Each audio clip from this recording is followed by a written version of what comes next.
क्षणोक्षणाची करावा विचार, क्षणोक्षणाची करावा विचार, क्षणाची करावा विचार, क्षणोक्षणाची करावा विचार. करवया पार भव सिंधू, करावया पार भव सिंधू, करावया पार भव सिंधू. क्षणाची करावा विचार, क्षणोक्षणाची करावा विचार, क्षणाची करावा विचार, क्षणोक्षणाची करावा विचार. करावया पार भव सिंधू, करावया पार भव सिंधू, करावया पार भव सिंधू. नाशिवंत देह जाणार सकळ, नाशिवंत देह जाणार सकळ, नाशिवंत देह जाणार सकळ, नाशिवंत देह जाणार सकळ. आयुष्य घातो काळ सावधान, आयुष्य घातो काळ सावधान, आयुष्य घातो काळ सावधान. संत समागमे धरावी आवडी, समागमे धरावी आवडी, संत समागमे धरावी आवडी, संत समागमे धरावी आवडी. करावी तातडी परमार्थी, करावी तातडी परमार्थी, करावी तातडी परमार्थी.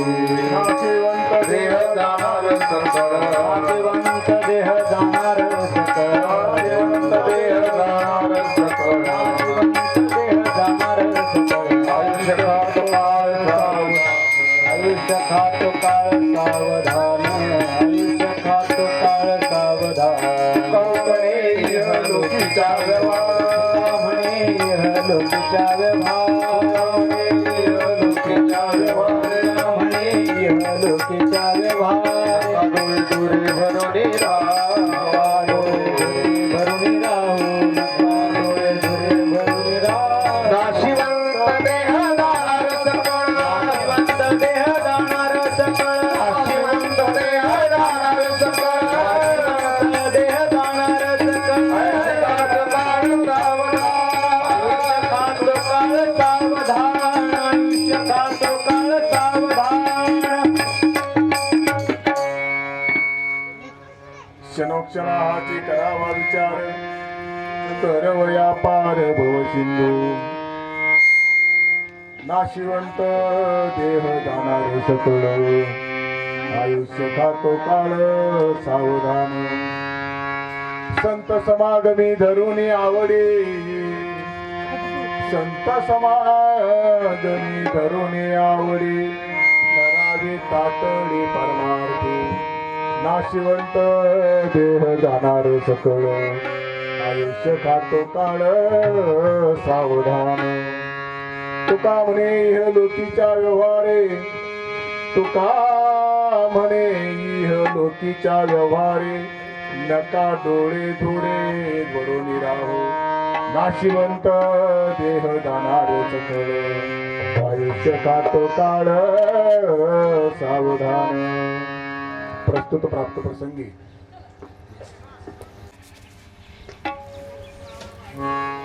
यांच्या प्रथम पुण्यस्मरण निमित्ताने आज ही प्रवचन रूपी सेवा, तसेच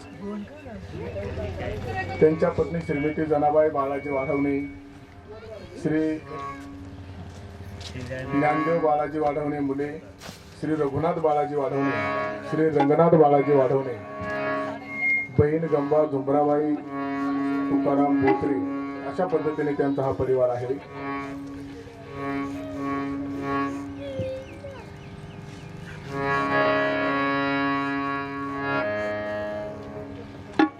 आणि या प्रथम पुण्यस्मरण निमित्ताने घेतलेला जनजीवांचा उद्धार करण्यासाठी आलेले, जन्म मृत्यूच्या चक्रामध्ये जे बद्धात्मे फसलेले आहेत त्यांची सोडवणूक करण्यासाठी आलेले, आयुष्यभर आपला देह झिजविणारे देहूचे सुप्रसिद्ध साधू जगद्गुरु जगतवंदनीय श्रीमंत श्री तुकोबाराय यांच्या चार चरणाचा उत्कृष्ट आणि बहुतेकांच्या परिचयाचा असणारा हा भंग आपण सेवेसाठी निवडलेला आहे. मनुष्य जन्माला आल्यानंतर मरेपर्यंत त्याचा डोक्यामध्ये काही ना काही विचार चाललेलाच असतो. विचार करत नाही असा मनुष्यच नाही. आता तुम्ही या ठिकाणी बसलेला आहात, प्रवचन चालू झालं, तुम्ही प्रवचन श्रवण करताय, तुम्ही माझ्याकडे पाहताय, मी तुमच्याकडे पाहतोय, पण डोक्यात विचार नुसता प्रवचन श्रवण करणं नाही, घरातलं पण आता इथून गेल्यानंतर आपल्याला चित्राजवळ पाणी पाजायची, नंतर शेती, नंतर गायांचं खाणं पाणं, म्हणजे हा विचार सारखा चालूच आहे ना. मग आयुष्यभर आपण जो विचार करतोय, ज्या गोष्टीचा विचार करायला पाहिजे त्या गोष्टीचा विचार आपण करत नाही, आणि नाही त्या गोष्टीचा विचार केल्याशिवाय आपण राहत नाही. आईच्या पोटामध्ये ज्या वेळेला आपण असतो ना, 9 महिने 9 दिवस, मग त्यावेळेला त्या ठिकाणी असणं होणाऱ्या ज्या यातना, त्या ठिकाणी होणारे जे दुःख आहे, ते दुःख एवढं भयानक आहे. आणि मग तो त्या गर्भामध्ये असताना त्या भगवंताची प्रार्थना, एक वेळ करी या दुःख वेगळे, एक वेळ करी या दुःख वेगळे, एक वेळ करी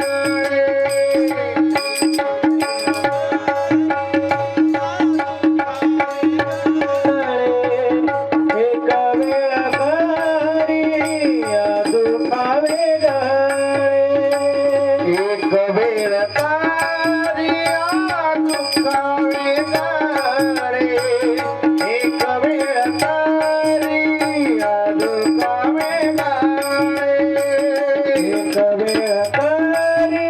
या दुःख वेगळे, एक वेळ करी या दुःख वेगळे. गुरुदत्त जाळे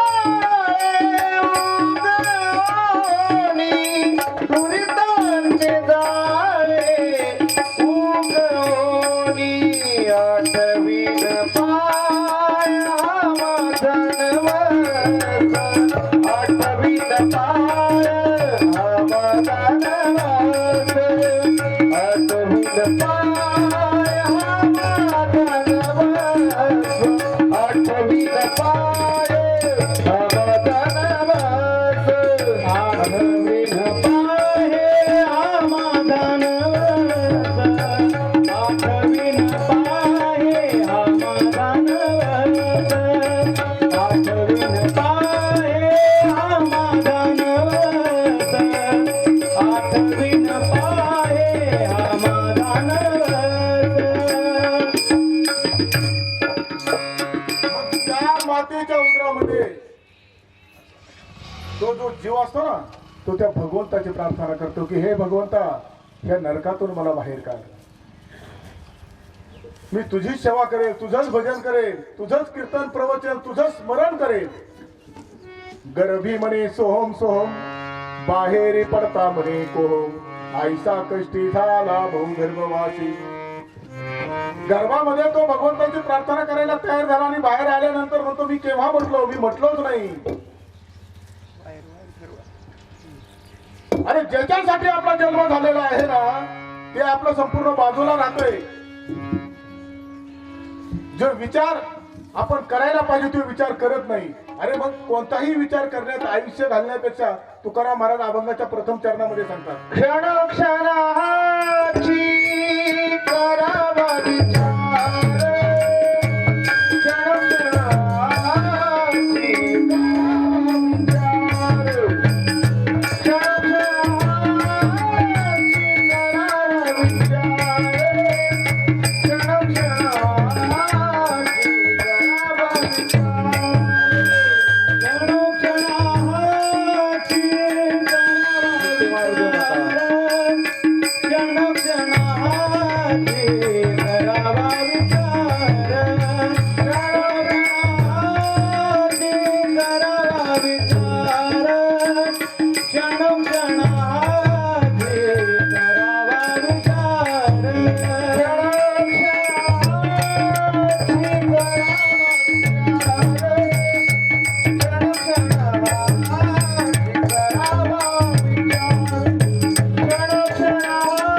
क्षणोक्षणाची करावा विचार, क्षणोक्षणाची करावा क्षणोक्षणाची करावा विचार,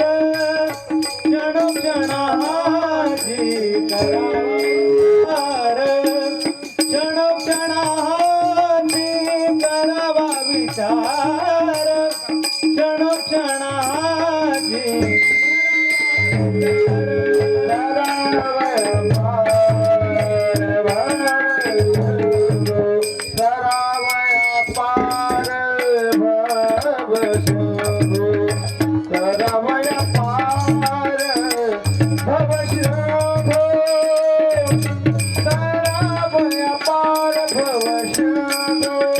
शिवंत देह जाणार सकळ शिवंत देह जाणार सकळ शिवंत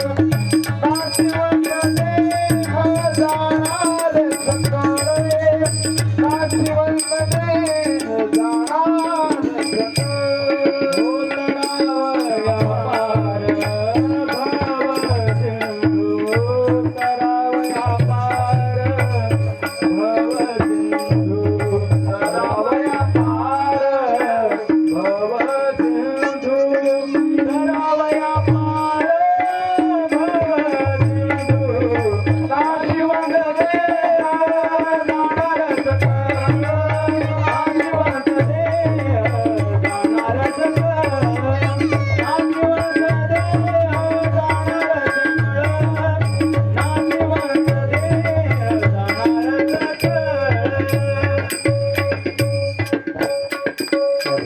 मग महाराज सांगतात की बाबा हो तुम्ही दुसरा विचार करण्यापेक्षा मग हा विचार करा ना क्षणक्षणा हाची करावा विचार प्रत्येक क्षण हा प्रवृत्त करण्यासाठी आहे महाराज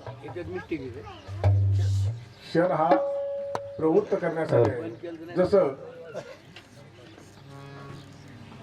नवीन लग्न झालं आणि मुलगी सासरला गेली सासरवरून पुन्हा माहेरी आली आणि माहेरी आल्यानंतर मग त्या ठिकाणी वडिलांना ती सांगू लागली की बाबा त्या ठिकाणी असणारा सासरा दीर नणंद मला खूप त्रास देतात बाबा मी नाही जाणार त्यावेळेला वडील सांगत असतात की पोरी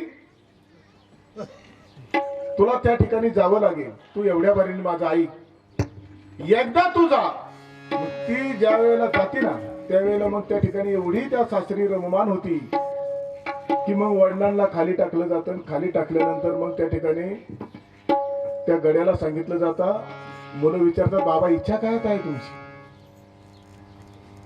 वडील सांगतात मला एकदा ताईला भेटायची मग गडी जातो आणि मग त्या ठिकाणी त्याला ताईला सांगतो की बाबा वडिलांना खाली टाकले तो मला ताबडतोब बोलवलंय त्यावेळेला ती सांगते दोन मुलं इंग्लिश स्कूलला जातात ते ऑफिसला जातात त्यांचा डबा करावा लागतो दोन जर्सी गाई आहेत ते दूध मलाच काढावं लागतं ते डेअरीला मलाच घेऊन जावं लागतं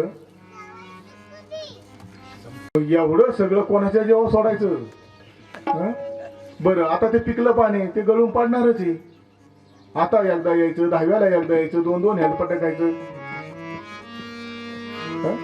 तू जा आईला सांग म्हणा ताईला काय आता जमणार नाही एकदा म्हातारं गेलं ना मग 10व्याला चेंज म्हणावा कोण जी एकदा जायला तयार नव्हती आता वडिलांना खाली टाकले तरी भेटायला यायला तयार नाही मग वडील सांगत होते तू एकदा सासरी जा म्हणजे कायमची सासरी राहा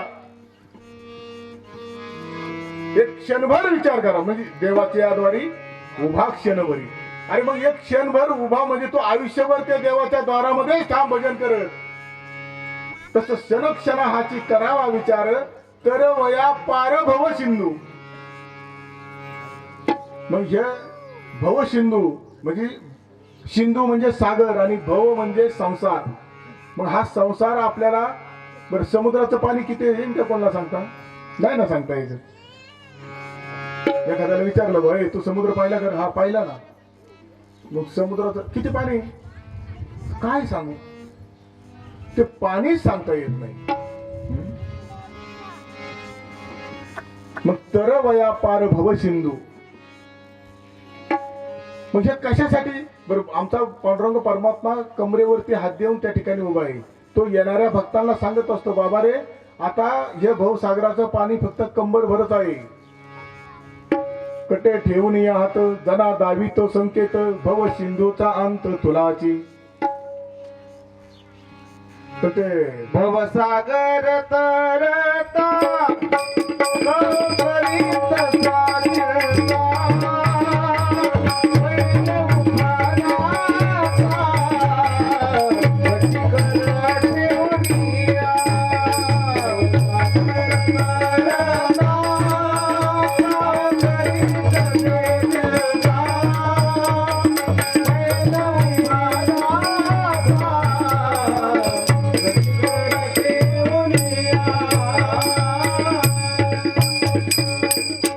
मग क्षणभर जे तुम्हाला भवसिंधू हा पार करून जायचा आहे ना, बरं थोड्या मोठ्यांच्या जर आयुष्याचा जर विचार केला तर आपलं आयुष्य एक क्षणभरच आहे ना.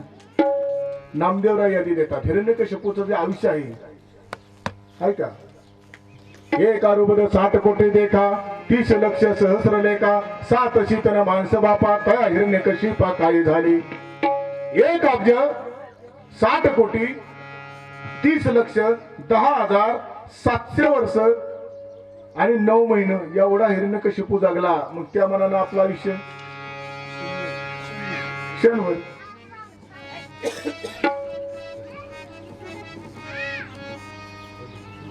सत्य त्रेता द्वापार आणि कली. सत्ययुगामध्ये मानवाला 1,00,000 वर्ष आयुष्य होतं सत्ययुगामध्ये, बरं का. 1 शून्य कमी झाला त्रेतायुगामध्ये 10,000 वर्ष. पुन्हा 1 शून्य कमी झाला द्वापार युगामध्ये 1,000 वर्ष. पुन्हा 1 शून्य कमी झाला कलियुगामध्ये 100 वर्ष. अल्प आयुष्य मानव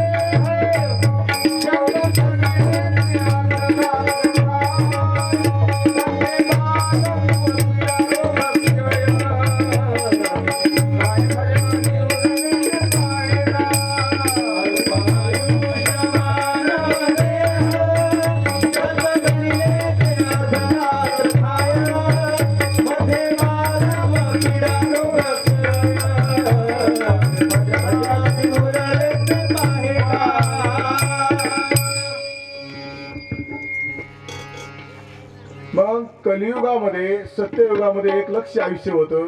1 शून्य कमी झाला त्रेतायुगामध्ये 10,000 वर्ष आयुष्य. पुन्हा 1 शून्य कमी झाला द्वापार युगामध्ये 1,000 वर्ष आयुष्य. पुन्हा 1 शून्य कमी झाला या कलियुगामध्ये 100 वर्ष आयुष्य. हे पांडुरंगा आता शून्य कमी करण्याच्या भानगडीत पडू नको, नाहीतर 10 वर्षात 2च पाचक्या होत्यात का नाही होत. 10 वर्षात किती होतात पाचक्या? 2 ग्रामपंचायतचे इलेक्शन. मग सत्य त्रेता द्वापार आणि कली लक्षात घ्या बरं का. 4 युगाची एक चौकडी. सत्य त्रेता द्वापार आणि कली 4 युगाची एक चौकडी. हे 1,000 वेळा जातात तेव्हा ब्रह्मदेवाचे रात्रीचे 12 तास होतात आणि पुन्हा 1000 वेळा जातात तेव्हा दिवसाचे 12 तास. 30 दिवस महिना, 12 महिने वर्ष आणि असा 100 वर्ष ब्रह्मदेव जगतो. मग त्या मानाने आपलं आयुष्य क्षणभर.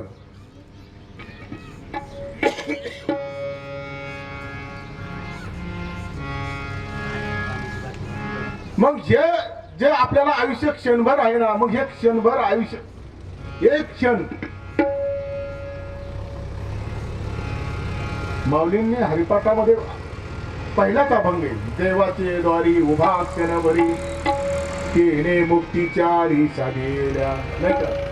हरिमुखे म्हणा पुण्याची गणना कोण करी. कारण त्याचं कारण असं आहे की हे जे आपलं शरीर आहे ना, हे शरीर, हे नासक शरीर कधी जाईल याचा भरवसा नाही. 2 चरणामध्ये सांगितलं. नाशिवंत देह जाणार सक, नाशिवंत देह जाणार सक, नाशिवंत देह जाणार सक, नाशिवंत देह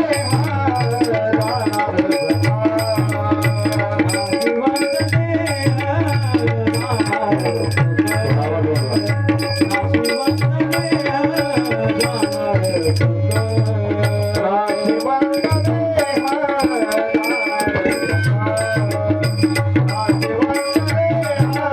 सक.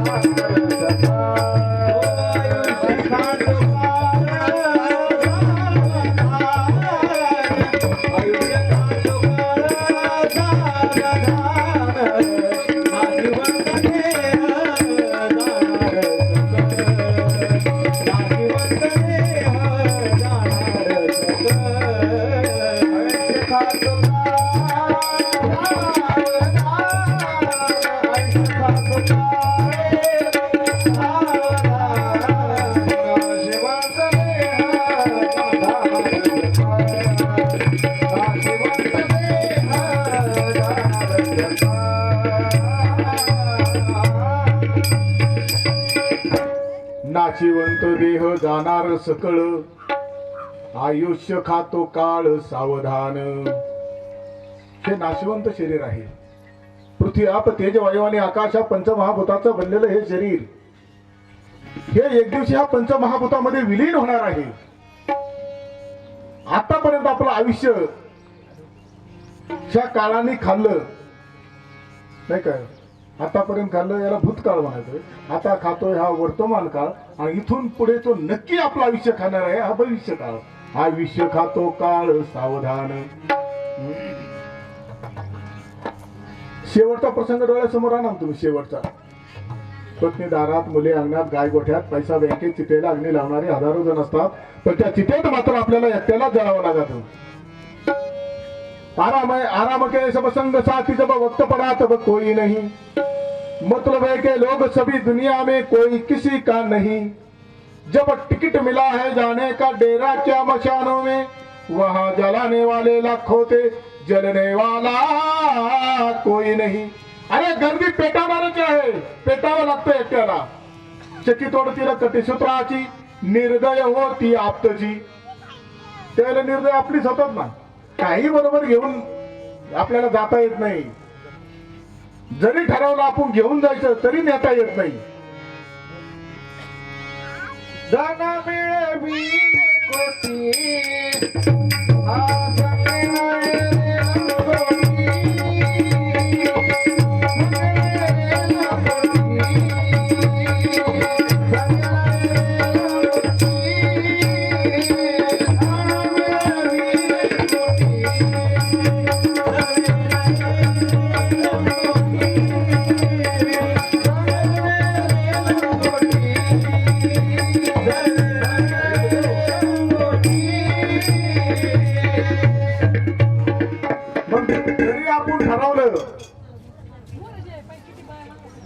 तरी आपल्याला बरोबर घेऊन काही जाता येत नाही.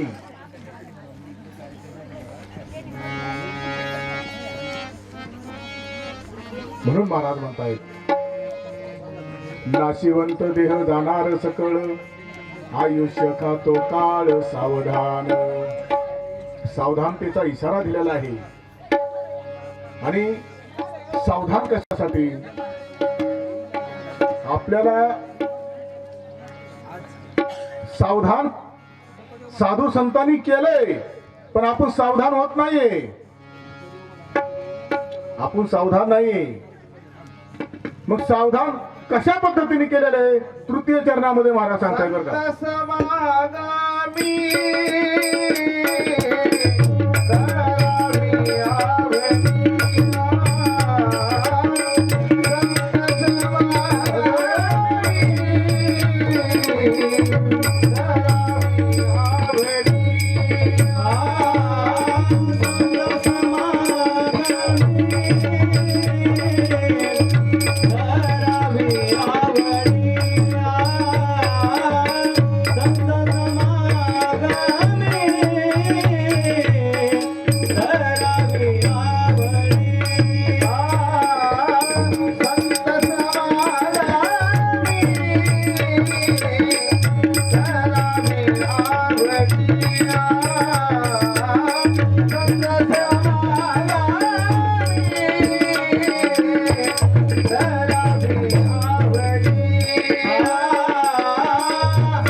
मग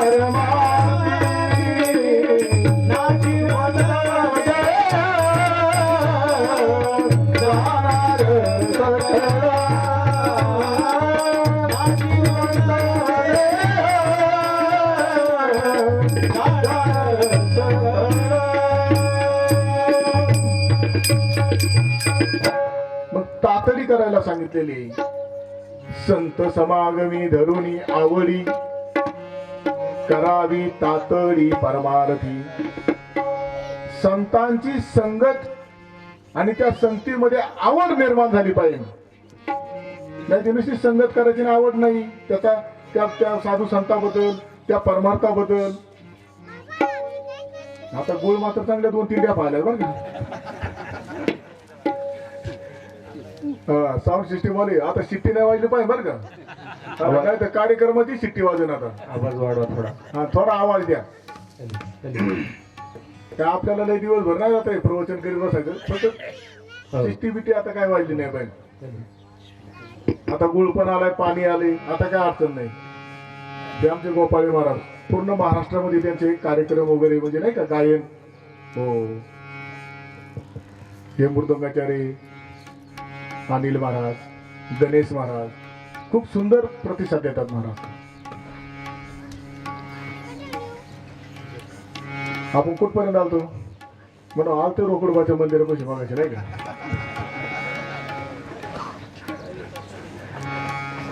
संत समागमी धरुणी आवडी करावी तातडी परमार्थी. एक हनुमानजीचं प्रार्थना करत बसलं. त्याचं लग्न जुळत नव्हतं.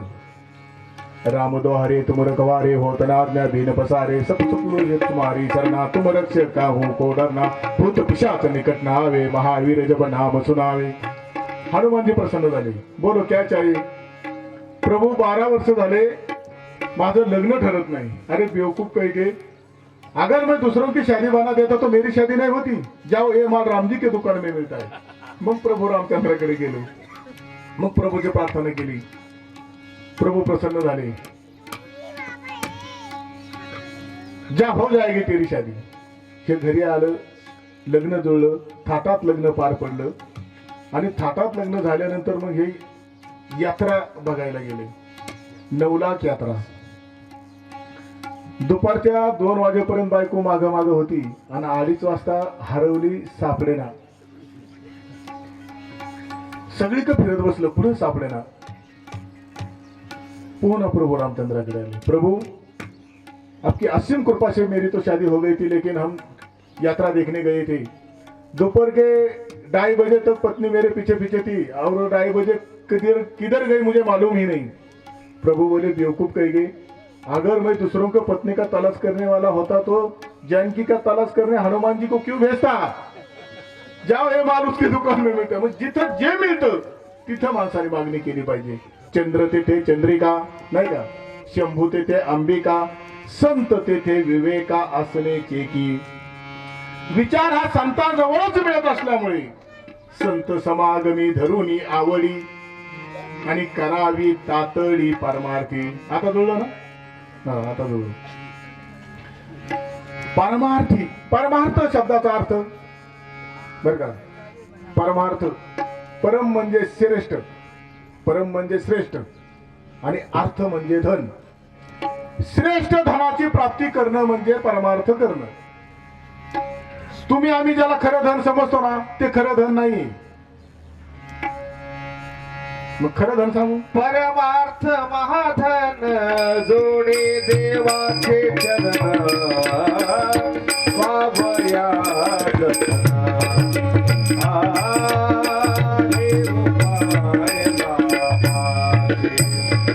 परमार्थ महाधन जोडे देवाचे चरण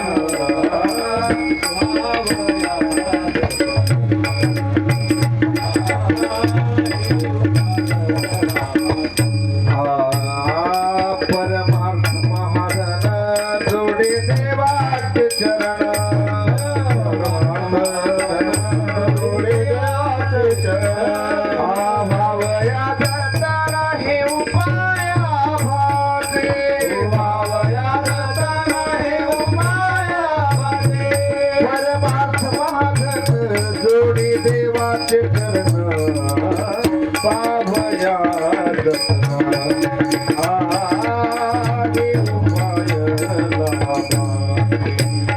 परमार्थ महाधन जोडी देवाचे चरण पावया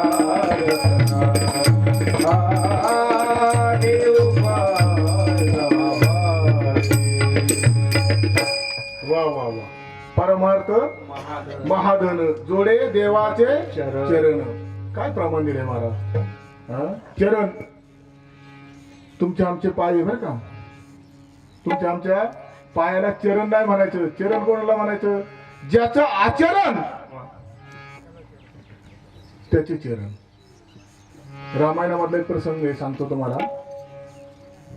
सीता मातेचे आणि प्रभू रामचंद्रचे एक दिवशी असं चर्चा चालू आहे. सीता माता म्हणते, प्रभू चरण मेरे अच्छे. प्रभू रामचंद्र म्हणतात, मग नाही नाही चरण मेरे अच्छे. नाही प्रभू चरण मेरे अच्छे. नाही प्रभू चरण मेरे अच्छे. असे दोघांचं चाललं होतं. तेवढ्यात मग लक्ष्मणजी आले आणि लक्ष्मणजी आल्यानंतर मग प्रभू रामचंद्र म्हणतात, लखन तेरी भाभी कहती है कि चरण मेरे अच्छे और मैं कहता हूं कि चरण मेरे अच्छे. तू बैरागी संत है, बोलो चरण किसके अच्छे? भैया और भाभी, मुझे क्यों धर्म संकट में डालते हो? तुम आपस में समझौता कर लो ना. नहीं नहीं तू बैरागी संत है, बताओ लखन चरण किसके अच्छे? त्यावेळेला लक्ष्मण म्हणजे काय करतात माहितीये का? सीता मातेच्या चरणाकडे पाहतात बरं का. सीता मातेच्या चरणाकडे पाहतात आणि बोट प्रभू रामचंद्राच्या चरणाकडे करतात आणि ये चरण से ये चरण अच्छे. सीता माता खुश.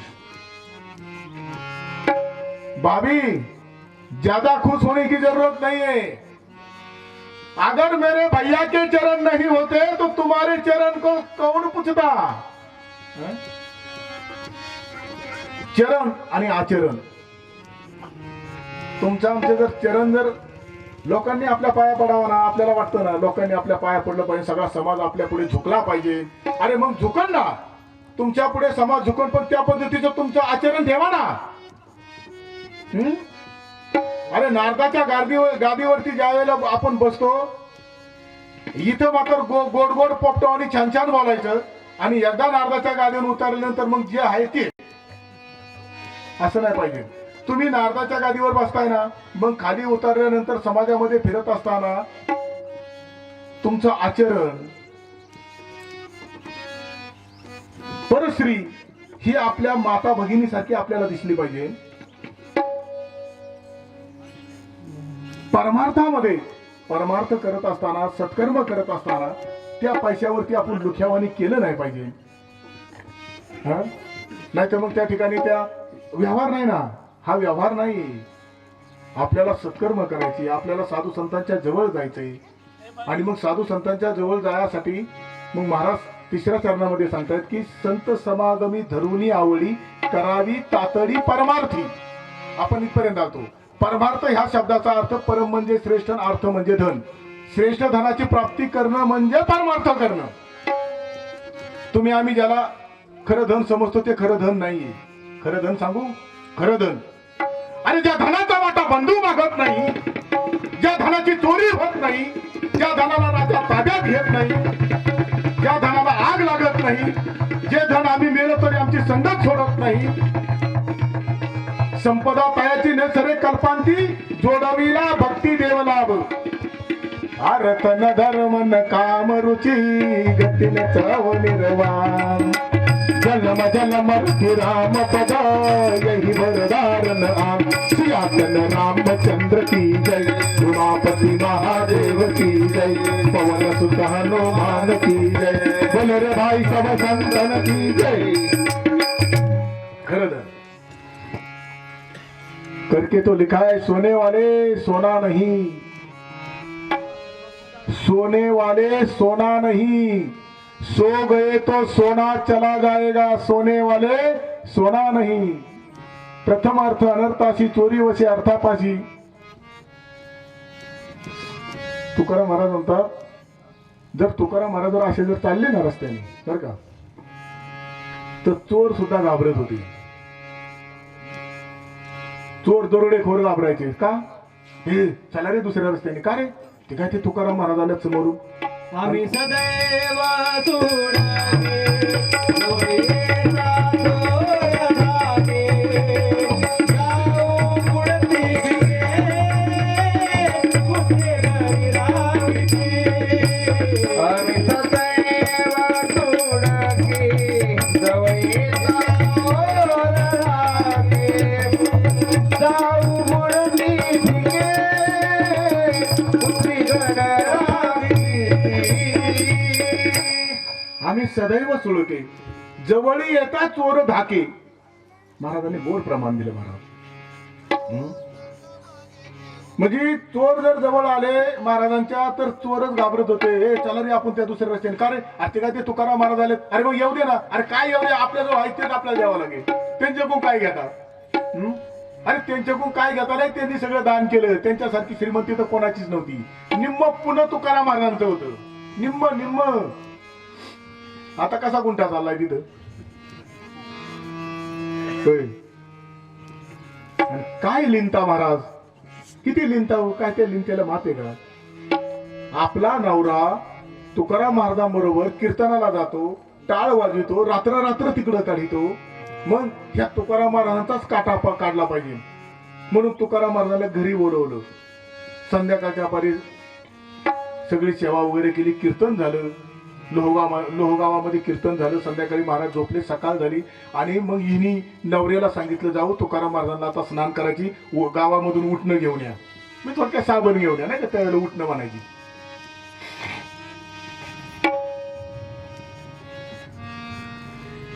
आणि मग हिचा नवरा उठणं आणायला गेला. तुकाराम महाराजांना सांगितलं, महाराज चला आंघोळीला बसा पाटावरती. तुकाराम महाराज आले, आपले कपडे काढले, पाटावरती बसले. इकडं पाण्याला उकळी आली होती. पाण्याला एवढा जाळ तिने लावला होता.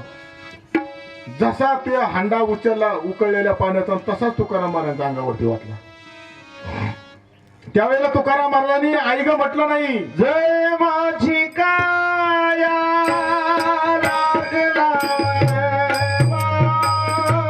जय माझी काया लागला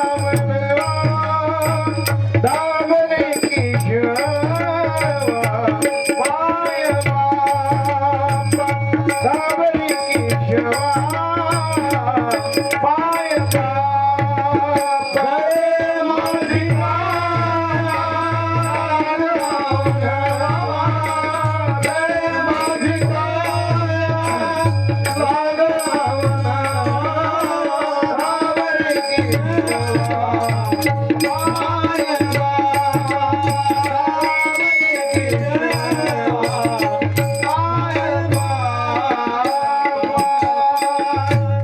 अरे ते उकळलेला हांडा ज्या वेळेला तुकाराम महाराजांच्या डोक्यावरती ओतला ना महाराज,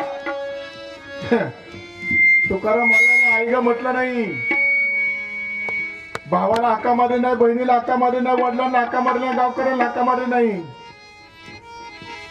जळे माझी काया लागला वनवा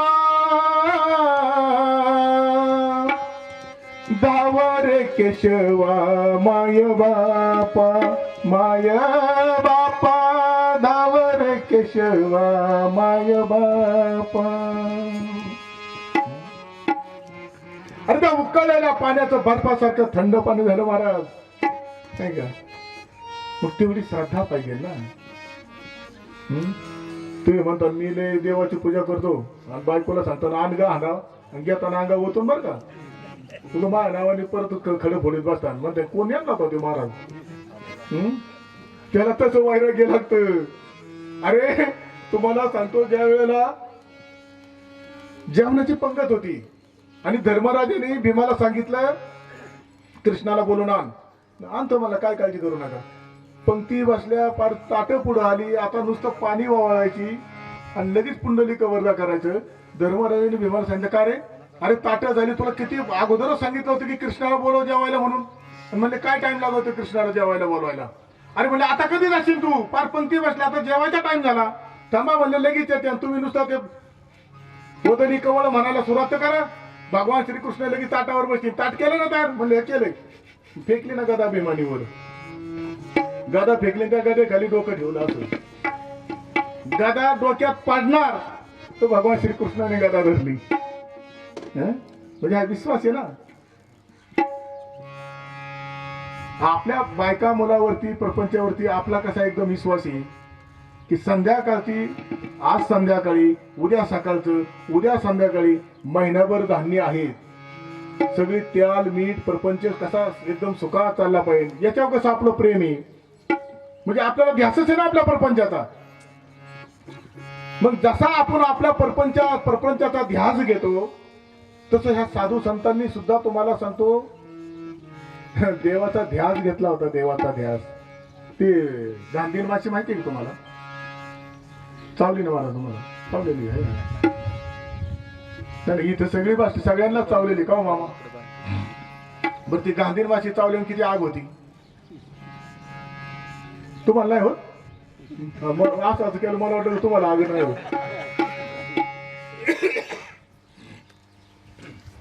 ती गांधी माशी घासावरली आळी घेऊन येते बरं का. तुम्ही ऐकताय ना सगळी आळी घासावरली आळी घेऊन येते ना आपल्या घरट्यामध्ये ठेवते. घरट्यामध्ये ठेवलं तर त्या आळीला जाताना ती डंक मारते. डंक मारला का त्या आळीची लाई होती तिची आग होती. पुन्हा ती येते काही वेळ थांबते. थांबल्यानंतर पुन्हा जाताना ती परत तिला डंक मारते आणि निघून जाते. असा नित्यक्रम तिचा चाललेला असतो. कोणाचा? गांधी माशीचा. आणि मग ही आळी जी असते ना ही आळी त्या गांधी माशीचा ध्यास घेते. काय ध्यास घेते? गांधीनी येईन डंक मारेल निघून जाईल. गांधीनी येईन डंक मारेल निघून जाईल. हा ध्यास घेऊन घेऊन त्या आळीला पंख फुटतात. ती आळी गांधी माशी होते महाराज. हा कशाचा ध्यास घेतला तिने त्या आळीनी? गांधी माशीचा. मग जर आळी गांधी माशीचा ध्यास घेते तर त्या आळीला पंख फुटतात. ती आळी गांधी माशी होते बर का. तर मग आपण साधू संतांचा विठ्ठलाचा जर त्याचा ध्यास जर घेतला तर तुम्ही आम्ही का नाही साधू संत होणार. आणि मग का नाही लोक आपल्या पाया पडणार. गोविंद गोविंद मनाला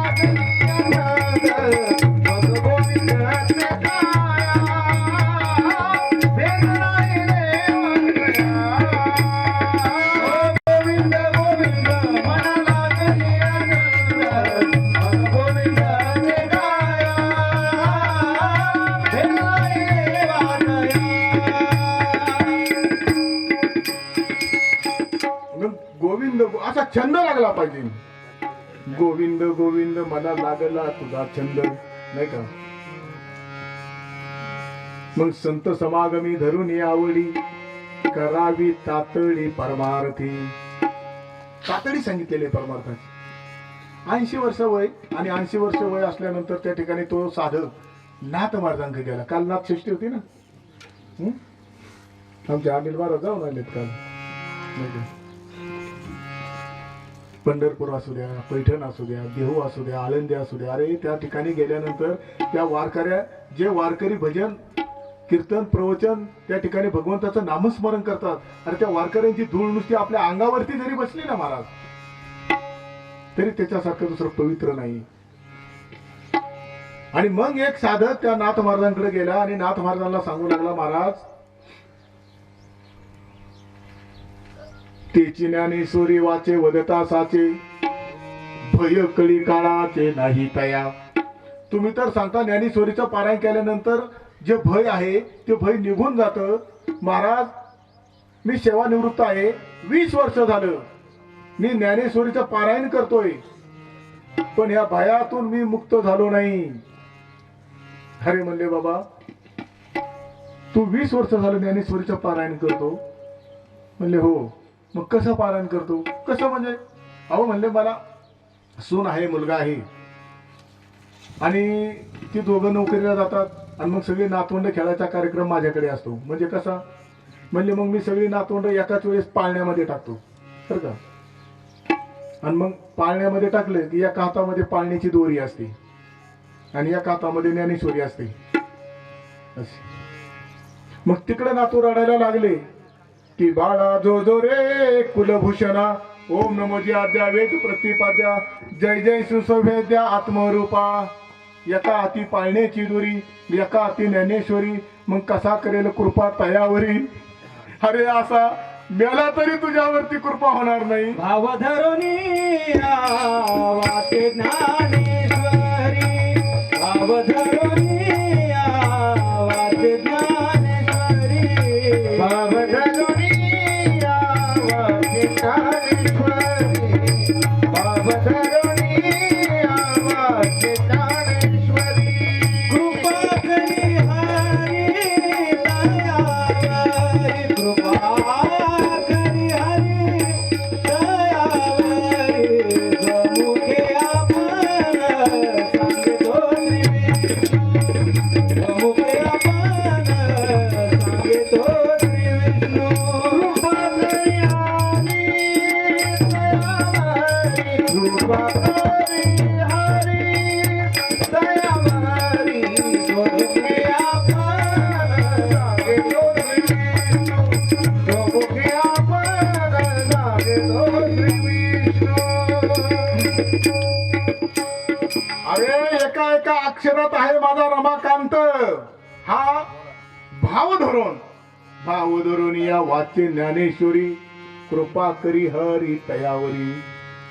सोमुखे आपण सांगेतो श्री विष्णू श्री गीता हा प्रश्न अर्जुनेशी. ते जुनी म्हणे ना मनी नाही भाव ते नाही ना तसं चालत तसं नाही चालत. साधू संतांनी सुद्धा तुम्हाला सांगतो की प्रत्येक अभंग असेल तुमची ओवी असेल. आता महिषी पुत्रा मुखे बोलविणे श्रुती चालविणे भिंती बैसोनिया. मग महिषी पुत्रा डायरेक्ट असं बोलायचं ना रेड्यामुखी बोले नाही का. महिषी पुत्रा म्हणजे म्हशीचा पोरगा. महिषी पुत्रा मुखे बोलविणे श्रुती. अहो ही सर्वजण भावंड ज्यावेळेला पैठण मध्ये गेले आणि पैठण मध्ये गेल्यानं शुद्धीपत्र मागायला लागले. शुद्धीपत्र त्या ठिकाणी ते देत नव्हते. शेवटी यांची परीक्षा पाहण्यासाठी त्या ठिकाणी असल्याने ते ब्राह्मण लोक अरे म्हणले तुझं नाव न्याला तुझं नाव मुक्ताई स्वपा निवृत्ती काय नाव आहेत म्हणली. तुझं नाव न्याला. मग ते म्हणले ते आपला पाखाली पाणी वाहणारा तो त्याचं नाव पण ज्ञाने आहे म्हणले. अरे मग त्याचं नाव ज्ञाने मग तुझा आत्मा त्याचा आत्मा तू तर म्हणतो सारखाच आहे बदल नाही आत्म्यामध्ये. मग त्याला जर आसोड मारला तर तो तुला त्रास होईल का म्हणजे होईल ना. अरे मग काय बघता म्हणले आसोड मारला. मग त्या नेण्या नावाच्या रेड्याला त्या ठिकाणी आसोड मारायला सुरुवात केली. इकडे आमच्या माऊलींची पाठ लाग झाली महाराज. सोपं आहे. त्यावेळेला मुक्ताई सांगू लागली अरे अरे म्हणली माझ्या भावाची पाठ लाल झाली तुम्ही मारू नका.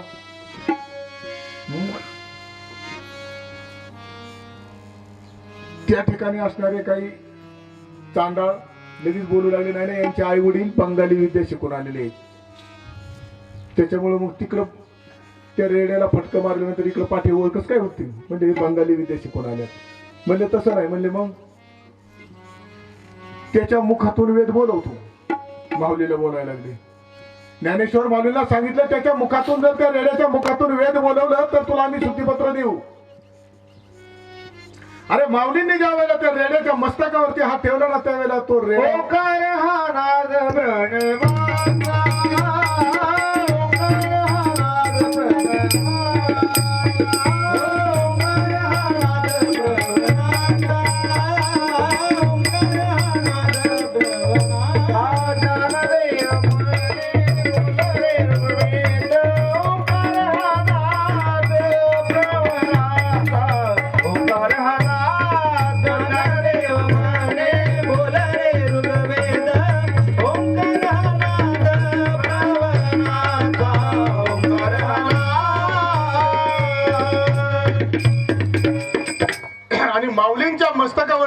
वेळेला माऊलींनी त्या रेड्याच्या मस्तकावरती ज्या वेळेला हात ठेवला ना, तो रेडा वेद बोलू लागला. हरिओम अग्निमेळे पुरोहितम यज्ञश्च देवमूर्तिजम ओडार मम यज्ञधात मम.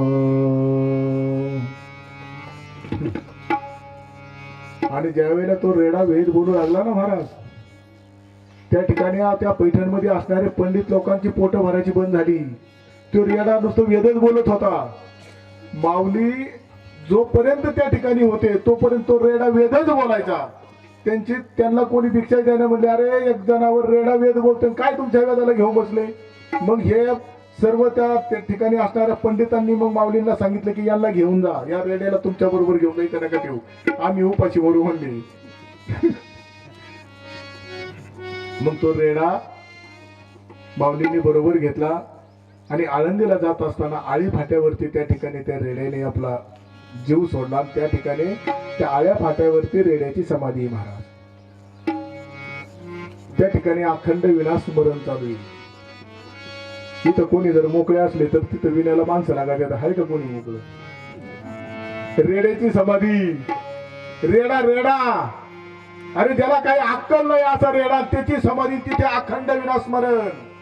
तुम्ही आम्ही माणसं आहेत, रेडे नाही.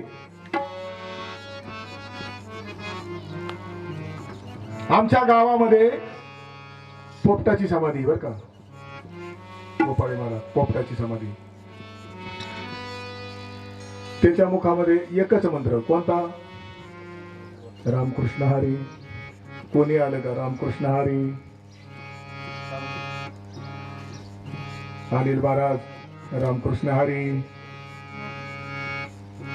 कोणी आलं का त्या पोपटाच्या मुखामध्ये रामकृष्ण हरी. आणि रामकृष्ण हरी मंत्राचा जप करता करता त्यांनी देह सोडला. त्याची समाधी. जनावरांच्या समाधी आहेत महाराज, जनावरांच्या. अरे तुम्हा आम्हाला हा नरदेह कशासाठी मिळालेला आहे? देवे दिला देह भजन गोमटा, देवे दिला देह भजन गोमटा. डोया झाला फाटा बालिकेचा, बालिकेचा डोया झाला फाटा बालिकेचा. देवे दिला देह भजन गोमटा, देवे दिला देह भजन गोमटा. डोया झाला फाटा बालिकेचा, डोया झाला फाटा बालिकेचा, डोया झाला फाटा बालिकेचा. मग एवढा देह आपल्याला सुंदर दिलेला आहे त्या भजनासाठी, त्या भगवंताच्या हरिनामा, याच्यासाठीच आपला जन्म आहे. याच्यासाठीच. आता परवा मी त्या पळशीला आमच्या गावातले 2 विनेकरी तिथे नेऊन घातले बरं का. म्हणजे जर एखादा आपल्या कुटुंबाला घरच्यांना त्रासला असेल, बुवा आता आपल्याला आहे ना आत्महत्याच करायची, तर मला फोन करा. आत्महत्या करू नका. तुम्ही काय करा, जे आपल्याला हे शरीर मिळालेलं आहे ना, हे भगवंताचं भजन आणि कीर्तन करण्यासाठीच मिळालेलं आहे. दिले इंद्रिय हात पाय कार, अरे वा. दिले इंद्रिय हात पाय कार, डोळे मुख बोलाया वचन, डोळे मुख बोलाया वचन. जेणे तुझोडसी नारायण, जेणे तुझोडसी नारायण. दास जीव पण भवरोग, दास जीव पण भवरोग, दास जीव पण भवरोग, दास जीव पण भवरोग. लव सरपंच कस काय तुम्हाला संध्याकाळी 8 वाजेपर्यंत म्हणलं तरी आम्ही हायदे नाही करणार आता.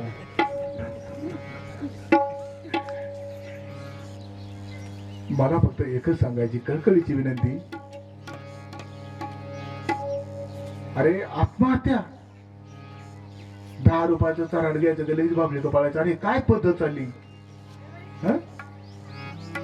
अशी अनेक अशी देवस्थानं आहेत की त्या ठिकाणी तुम्हाला इतकं करमून जाईल, 2-2 हजार, 2-2, 2.5-2.5 हजार रुपये महिना, आणि खाऊन पिऊन सगळं देवाचं नामस्मरण.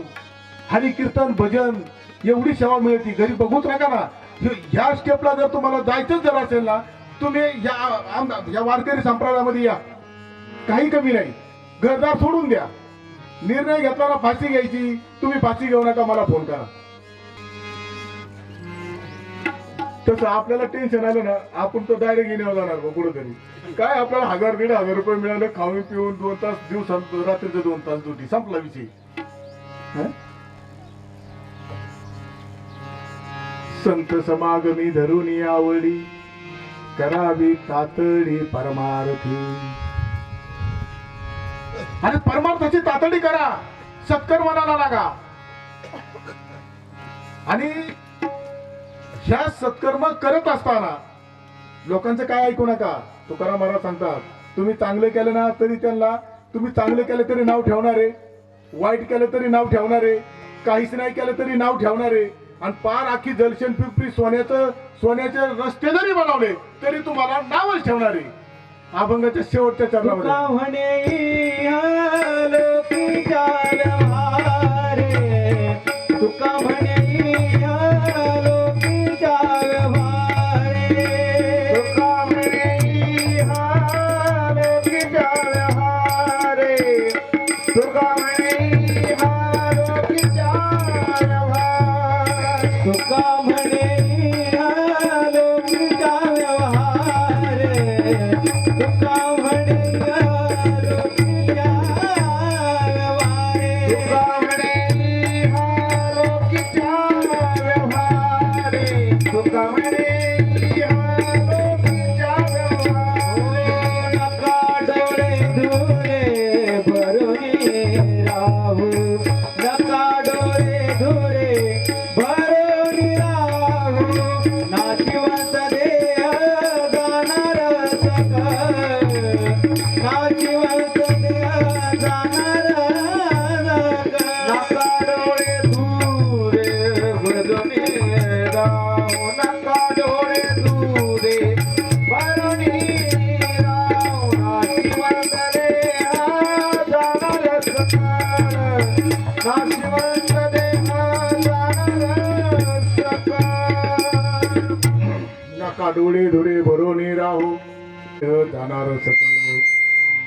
आयुष्य खातो काळ सावधान. राजा दशरथ ज्या वेळेला शिकारीला गेला ना महाराज,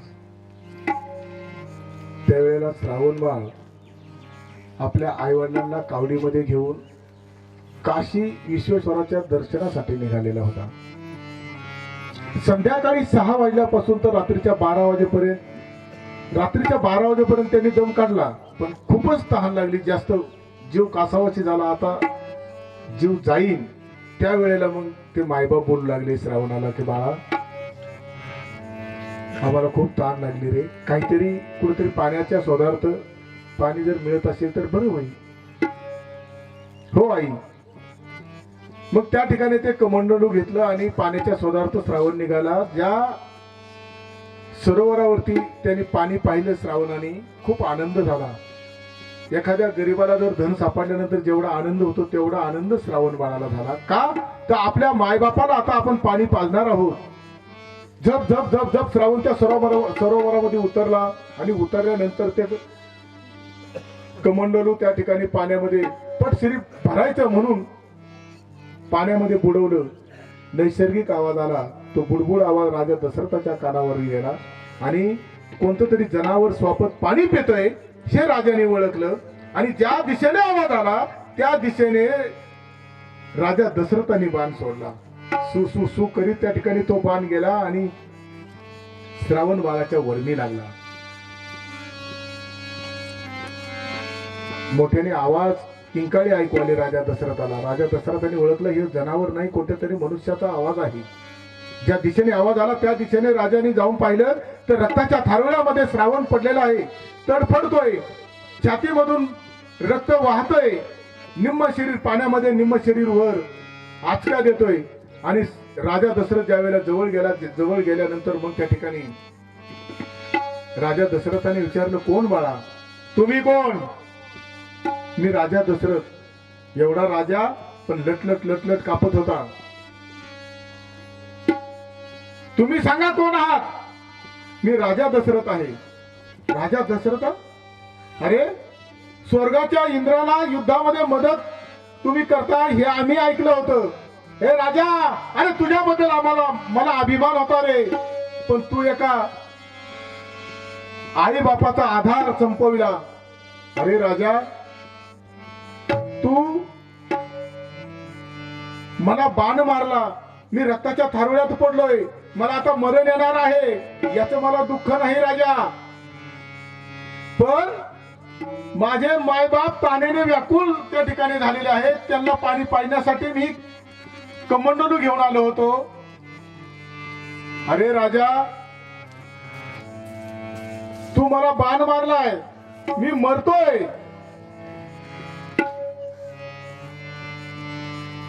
पण एका मायबापाचा आधार तू संपवला राजा.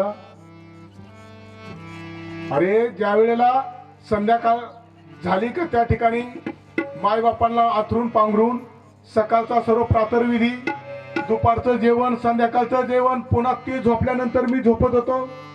एकदा माझे मायबाप मला म्हणाले, बाळा हे शरीर पुन्हा मिळणार नाही, आमची इच्छा आहे काशी विश्वेश्वराचं दर्शन घ्यावा.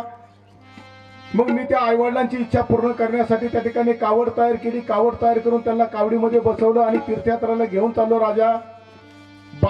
रात्रीच्या 12 पर्यंत माझ्या मायबापांनी त्या ठिकाणी तहानेचं ते व्याकुळ झाले होते. त्यांनी सहन केलं, पण सहन झालं नाही. म्हणून त्यांनी मला सांगितलं की बाळा, आता आम्हाला खूप तहान लागली, आम्ही मरण. म्हणून मी पाणी त्यांना घेऊन जाण्यासाठी हे कमंडलू पाण्यात बुडवलं आणि तुम्ही मला बाण मारला. ती जुन्या लोकांना ती कविता माहिती असेल, मला 4थीला 3रीला होती. शर आला तो धावून आला काळ, निवळला श्रावण बाळ. हे आई गे दीर्घ फोडून हात, जो पडला जाऊन झोक. हे राजाच्या श्रावणी करुणावाणी, हृदयाचे झाले पाणी. त्या ब्राह्मण पुत्रा बघुनी शोकाकुल झाला नमणी. आसवे अनुनी नयनी, तो वदला हात तुझ्या नाशाला. आणि ज्या वेळेला राजा हे सर्व ऐकत होता, राजाच्या डोळ्यातून अश्रूच्या धारा वाहू लागल्या. श्रावण बाळाने राजा दशरथ विनवणी करू लागला श्रावण बाळाची, हे बाळा मला माफ कर. हे राजा, मी तुला माफ करतो, पण माझे मायबाप तुला माफ करणार नाही. मी आता मरणार आहे, पण एवढं पाणी मात्र त्यांना पाजल्याशिवाय तू राहू नकोस. राजाने त्या ठिकाणी त्या बाळाचं म्हणणं ऐकलं आणि श्रावण बाळाने प्राण सोडला. ज्या श्रावण बाळाच्या पाऊल वाटाने राजा दशरथ गेलेला आहे आणि राजा दशरथ त्या ठिकाणी पोहोचला ज्या ठिकाणी श्रावण बाळाचे मायबाप त्या कावडीमध्ये बसलेले होते. 50-60 फुटाच्या अंतरावरती राजा दशरथ उभा आहे आणि त्या ठिकाणी ते मायबाप आपल्या बाळाची वाट पाहताय. माय बोलू लागली, का हो, काय अहो, किती वेळ झाला आपला बाळ अजून आला नाही. ह्या जंगलामध्ये काही हिंस्र पशूने काय हल्ला बिल्ला तर केला नाही ना. वडील बोलू लागले, अगं काय बोलतेस तू? अरे आपण त्या काशी विश्वेश्वराच्या दर्शनाला चाललोय.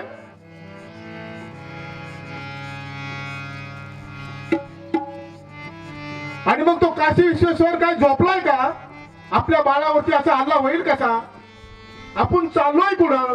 असं अभद्र बोलू नकोस. अहो नाही हो, पण काळजी वाटते ना.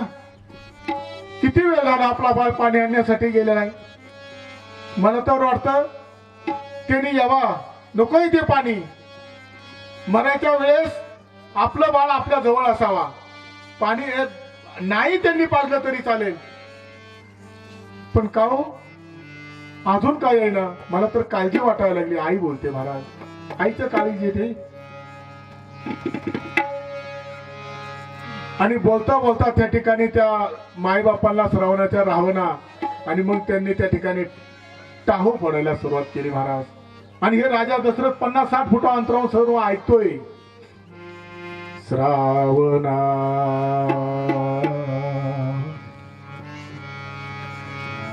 श्रावणा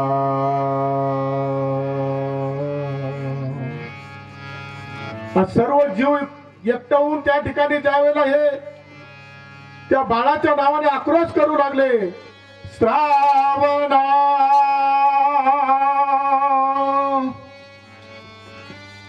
राजा दशरथ पळतच आला, म्हणला बाबा बाबा हे घ्या पाणी. बदललेला आवाज ओळखला आई वडिलांनी.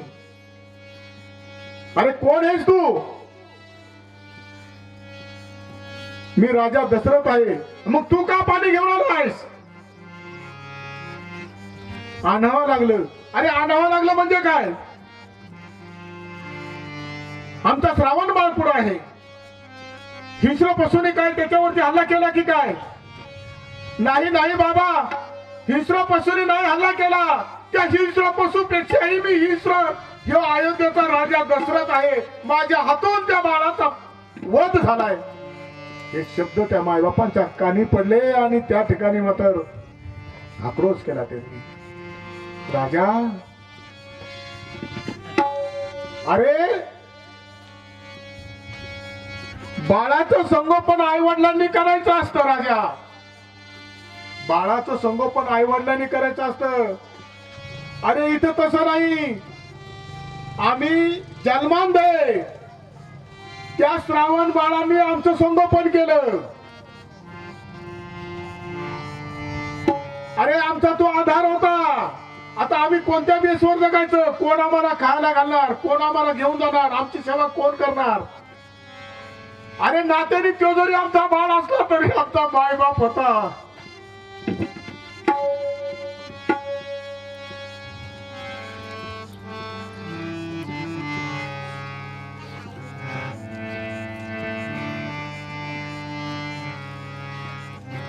हे राजा,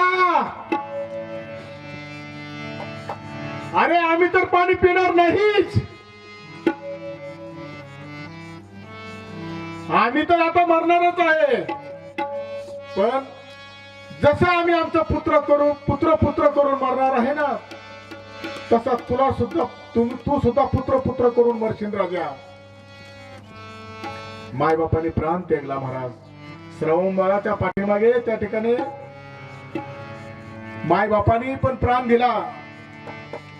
ह्या तिघांची एका सरणावरती चिता आणि त्या चितेला अग्नी लावला आणि राजा दशरथ निघून गेला. आणि ज्यावेळेला तो महालामध्ये पोहोचला ना, महालामध्ये पोहोचल्यानंतर त्या ठिकाणी त्याने कोणाचीही गाठ नाही घेतली. कौशल्याबाई आईची नाही, कोणाची नाही. डायरेक्ट कैकेयीच्या महालामध्ये गेला राजा दशरथ.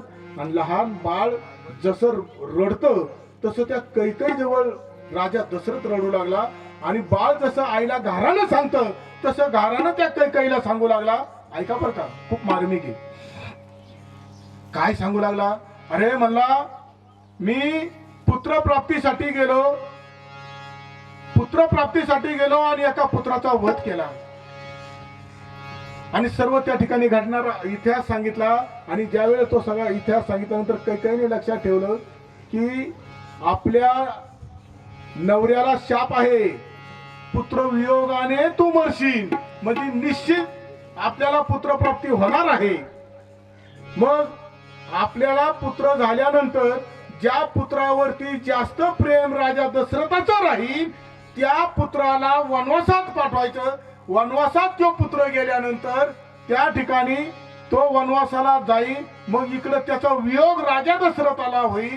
मग त्या वियोगाने राजा दशरथ मरण. आम्ही तर 3 राण्या म्हाताऱ्या झालेलो आहोत.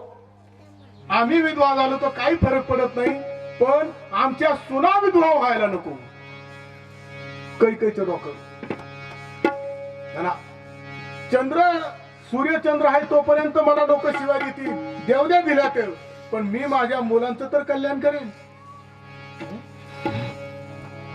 मला जाता जाता फक्त एवढंच सांगतो की आपल्या घरामध्ये दारामध्ये गावरान गाय असावी, तुळस असावी. आणि त्या ठिकाणी जे आपले आई वडील आहेत, जगामध्ये सर्व मिळेल हो, तुम्हाला सर्व मिळेल, पण आई आणि वडील मिळणार नाही. किती पैसे द्या तुम्ही, किती पैसे द्या. कंसे वो चीज जो यहाँ नहीं मिलती, सब कुछ मिल जाता है लेकिन माँ नहीं मिलती. आईच्या प्रेमाची सर रंभेला सुद्धा येणार नाही. हो, रंभेला सुद्धा येणार नाही. ज्या वेळेला युद्धामध्ये अभिमन्यू युद्धामध्ये मेला आणि मग सुभद्रा रडू लागली. सुभद्रा रडू लागल्यानंतर मग त्या ठिकाणी भगवान श्रीकृष्ण त्या सुभद्रेला बोलू लागले, सुभद्रे, अरे अर्जुनासारख्या वीराची पत्नी आहेस, पंडूराजाची सून आहे आणि भगवंताची बहीण आहे. सुभद्रे, रडणं सोबत नाही तुला. टाइम झाला आहे ना, इकडे ऊन आलाय ना जरा थोडी. संपवलं पाहिजे ना, तुम्हाला ऊन लागतंय ना, नंतर नका शिवाय देऊ बरं का. मग चालतंय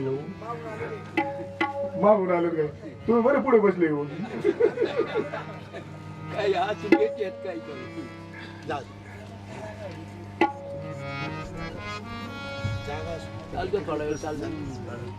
केवळ 5 मिनिटात आपण 5-10 मिनिटाच्या आत संपून टाकू.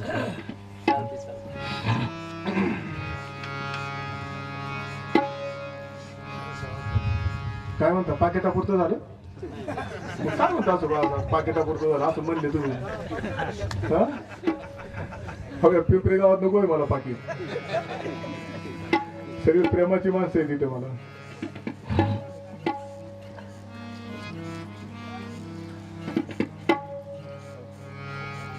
देवा,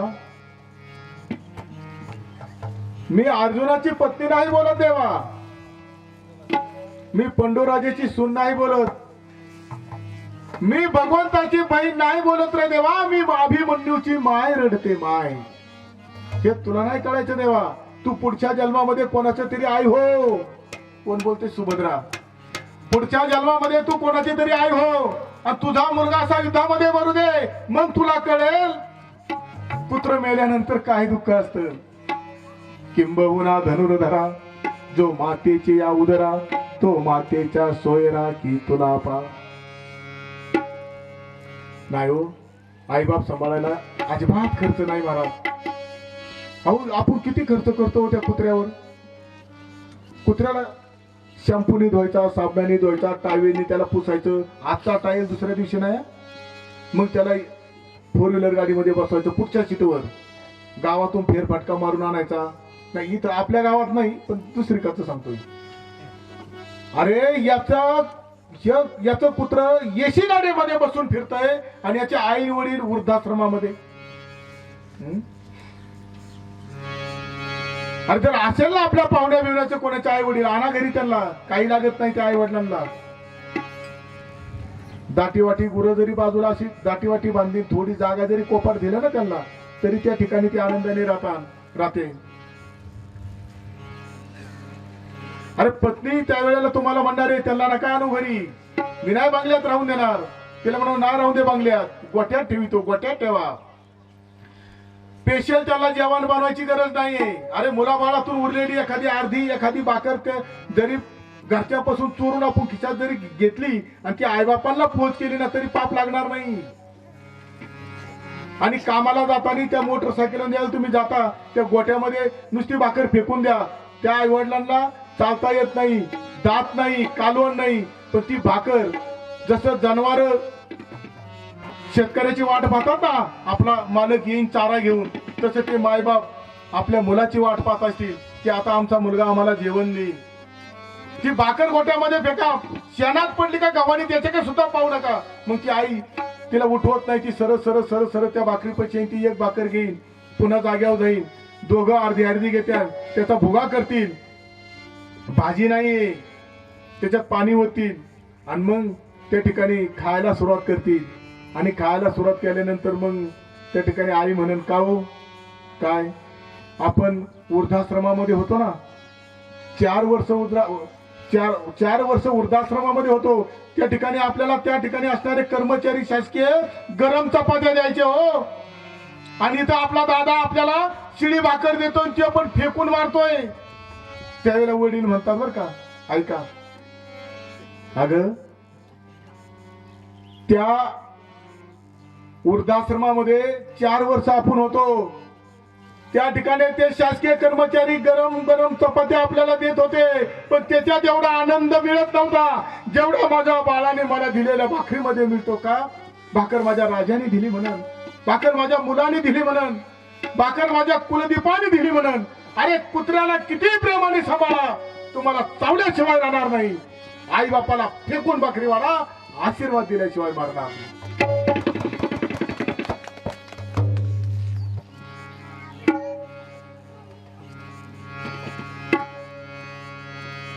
झालेली सेवा सर्व मायबापांच्या चरणी, रोकडोबा महाराजांच्या चरणी समर्पित करतो. या ठिकाणी सर्व प्रेमाची माणसे समोर बसलेली आहेत. एकाग्र चित्तेने सर्वांनी प्रवचन श्रवण केलेलं आहे. आमच्या बरोबर अनिल महाराज आहे, मृदुंगाचार्य.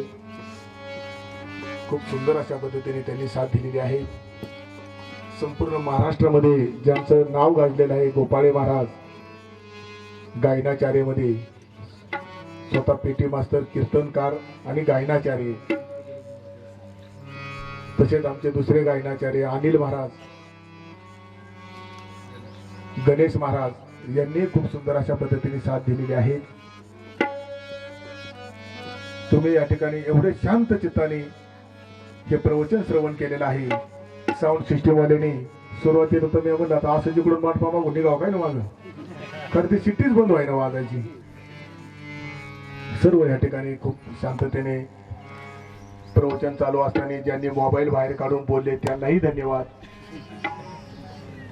ज्यांनी मोबाईल सायलेंट ठेवलं त्यांना धन्यवाद. सर्व सरपंच, नऊ सरपंच आले, उशीर का होईना पण आले ना. आज काय करतो तुम्ही बघा, त्याला माझ्याकडे आलेच ना, पण किती थोडा तर उशीर झाला. या उन्हात सगळ्यात जास्त तुम्हाला धन्यवाद देतो की तुम्ही उन्हात बसून सुद्धा त्या ठिकाणी महाराज चालू द्या अजून, चालू द्या अजून. आणि खरं सांगतो, काल माझी एवढी तब्येत बिघडली होती, सकाळी सुद्धा तब्येत अजिबात चांगली नव्हती. त्या डॉक्टर कोण 10-12 गोळ्या, म्हणलं मला उद्या प्रवचन आहे राहू, काय करावं आता. पण बघ या ठिकाणी रोकडोबा महाराजांची कृपा आहे. त्या आजारी आहे का नाही हे ध्यान सुद्धा झालं नाही. झालेली सेवा सर्व मायबापांच्या चरणी समर्पित करतो, रोकडोबा महाराजांच्या चरणी समर्पित करतो, दधीच्या ऋषींच्या चरणी समर्पित करतो. आणि ह्याच ठिकाणी प्रवचन रूपी सेवेला पूर्णविराम.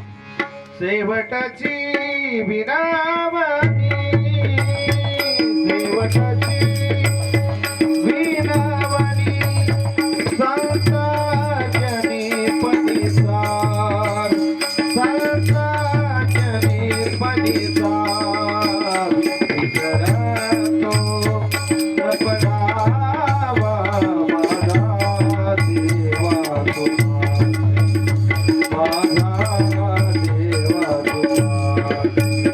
शेवटची विरामनी, शेवटची विरामनी, संताजनी परिसावे, संताजनी परिसावे, विसरतो न पडावा माझा देवा तुम्हा,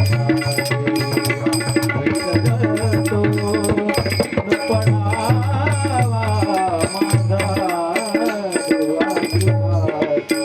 थोडे फार बोलो काय, अवघे पायी भिजे, अवघे पायी